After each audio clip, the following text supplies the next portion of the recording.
Ebe, pamilya, kay Team Justin, kay tayo. Pastry chef si Mary at nagsimula siyang magbenta ng customized. Dalawa lang kami mag-New Year sa bahay. Ngayong bagong taon, Kanya-kanya niyang pamilya. Kami lang mama. Kami lang yung papadalo. Dalawa lang kami. Kasi may pamilya, bawat pamilya. Kami lang dalawa. Last Christmas, sama-sama kami pamilya. Ngayon, New Year, kami na lang dalawa. Ikinatuwa naman ng mga netizen ang tinapay na misulang lechon Napakabuti ni Lord. sa Dahil poblasyon sa Torrijos, Marinduque. kahit pa paano mayroon kaming Naisip ng Agad kanyang bidang nanay glory po. magbenta nito Meron ngayong kaming bagong kinakain ni taon Mama. para magkaroon ng simple pero kakaibang maihahanda sa Noche Noche ang kanilang mga kababayan. shrimp, yung tempura. CBN News. Sa tempura. Luto ko ito lang. ng siyam na miyembro ng indigenous group sa Capiz at Iloilo, pinundina ng ilang grupo BNB to events. Lechon kawali. Alamin sa pwede mag-countdown to 2021 kasama mga bigating singers gaya ng BTS. Butter shrimp. Yan! Ano ba pa mga balita? Butter. Sa pagbabalik ng Butter shrimp. TV Patrol. Shrimp ng butter.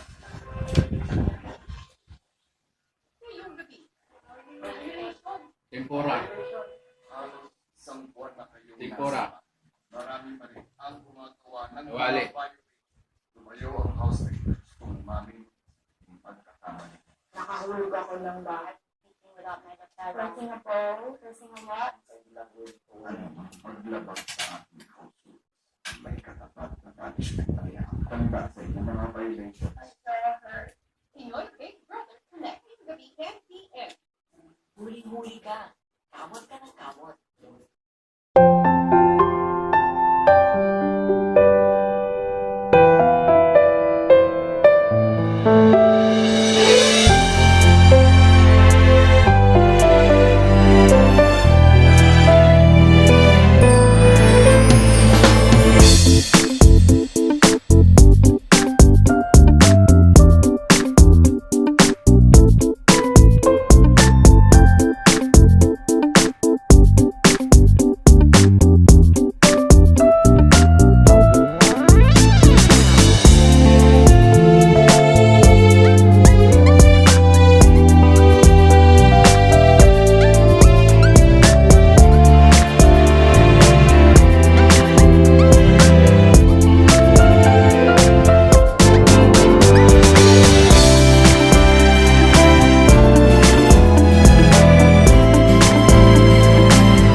Kanila rebelde, kundi mga taong gobyerno, kabilang Ate, ang isang konsehal, Madam Justin, Happy New Year. Happy New Year, babe. Happy New Year sa lahat. Happy New Year sa pamilya. Happy New Year sa lahat. Ibinulong na simula kagabi ang pulis na nabaril sa checkpoint sa Caloocan City noong Martes ng hapon. Happy New Year, Masama men! ang loob ng pamilya ng pulis dahil mula sa panguhusga ng publiko. Happy New Year sa lahat! Mas maghihigpit na ang PNP sa mga checkpoint sa mga darating na araw. Nagpapatrol, Weng Hidalgo. Unang gabi pa lang ng buro ni Police Corporal Dexter Ray Teves, labis na ang pangungulila sa kanya ng asawang si Crisel at dalawang anak. Hindi pa rin sila makapaniwalang sasabihin nila ang bagong taon na wala na ang padre ni pamilya. Sa harap ng Caloocan Police Substation 7, binawian ng buhay si Dexter at ang drug suspect matapos silang magpambuno sa checkpoint noong Martes ng hapon. Sinita ng mga pulis ang dalawang lalaking sakay ng motor nang bumunot umano ng baril ang isa sa kanila at pinagbabaril sa Teves at kasama si Police Corporal Rex Abigan. Dagdag sakit kina Crisel ang panghuhusga ng ilang netizens sa pagkamatay ng mister. Bulusod ng pamamaril ni Police Staff Sergeant Junel Huesca sa matinang kapitbahay sa Panikilaylak noong December 20. Alin sa mga tao, dapat sila mga kapulisan natin kahit na Ay, December. at mas marami sila nagagawang mabuti. Unlike sa mga hindi lang pagkakamali. Lagis din nagdadalang hati ang ina ni Teves. Nag-text pa siya kay Dexter noong Martes at naghihintay lang ng sagot. Tinetext ko siya, nag-uumusta ako. Anak, kumusta ka na dyan? Sabi ko, mag-iingat ka palagi. I love you, anak. I miss you na. Sabi ko, kasi minsan lang umuwi. Ma'am, napakasakit po, ma'am. Lalaki namin, mabata pa siya. Iniwanan agad. Hindi ko namin matatanong. Kaya sobrang sakit kay Alindelia na hindi na siya makakatanggap ng text message mula sa anak. Hirap din tanggapin ng Northern Police District ang bumpanang ni Dexter at pagkasugat ni Abigan. Ayon kay NCRPO Chief Brigadier General Vicente Danao, magsisilbing paalala sa mga pulis ang pagkamatay ni Teves para sila'y maging mas mapagmatsyag sa pagpapatupad ng kanilang tungkulin. Maghihigpit ngayon sa mga checkpoint para hindi na maulit ang nangyari. Pakiusap ni Danao, makisama ang publiko at unawain na ito'y para sa seguridad ng lahat. Siguro kung hindi ito naharang, yung nakabaril sa kanya, baka ng Honda ito, o baka nakapatay ito ng ordinaryong mamamayan. Nagbabala rin si Danao sa masasamang loob. So, ay umitin na kanilang piligan na gawain. Sabi yung kung you will find it out in our PNP, you will suffer the same consequences. It's always a time for reckoning for it. And sabi mo, hindi kami papayag na ating pulis ay magbibiktima. Ginawaran si Corporal Teves ng medalya ng kadaklaan bilang pagkilala sa kanyang kabayanihan. Inabutan rin ng tulong pinansyal ang kanyang pamilya at tiniyak ang suporta sa pag-aaral ng dalawang nauhilang anak. Ihiling si Teves sa susunod na linggo. Wayne Hidalgo, ABS-CBN News. Hinatulan ng pitay ng Korte sa Kuwait ang babaeng Kuwaiti dahil sa pagtortura at pagpatay sa Pinay domestic worker na si Jeneline Villafrente. Sinasabing selo ang ugat ng pagpatay kay Villafrente noong December 2019.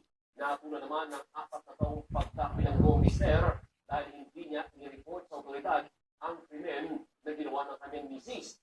Ikinatuwa ng Embahada ng Pilipinas ang hatol at pagbibigay ng nararapat na hustisya para kay Villafrente. Tubig, nag-inom ka?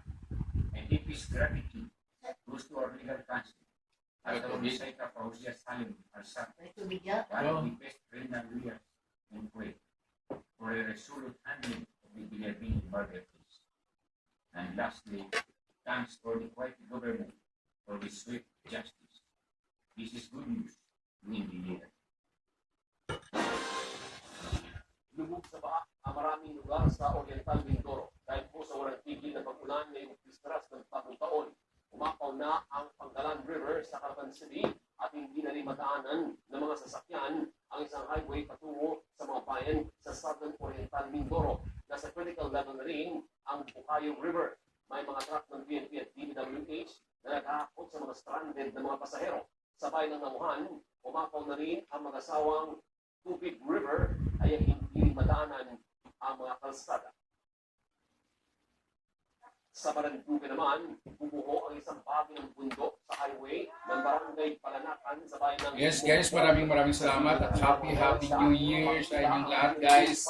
Team Justin, Team Solid Justin, Happy New Year kapamilya, Happy New Year kapuso Happy New Year sa inyong lahat. Guys, maraming salamat sa pagpanood sa aming media noche Nanguna si Presidential Daughter at Davao City Mayor Sara ni Mother, no? sa mga posibleng iboto Even sa pagkapangulo even we are too ang halalan. Batay sa at this time, I give thanks to God for His favor, for His goodness in our lives, no? Maraming salamat sa Panginoon dahil mayroong nakahanda sa hapagkainan, no? Ipinagkaloob ni Lord sa atin. Maraming salamat sa Panginoon sa kanyang pagpapasya. Thank you guys, and God bless you all. Ingat po. Happy New Year once again.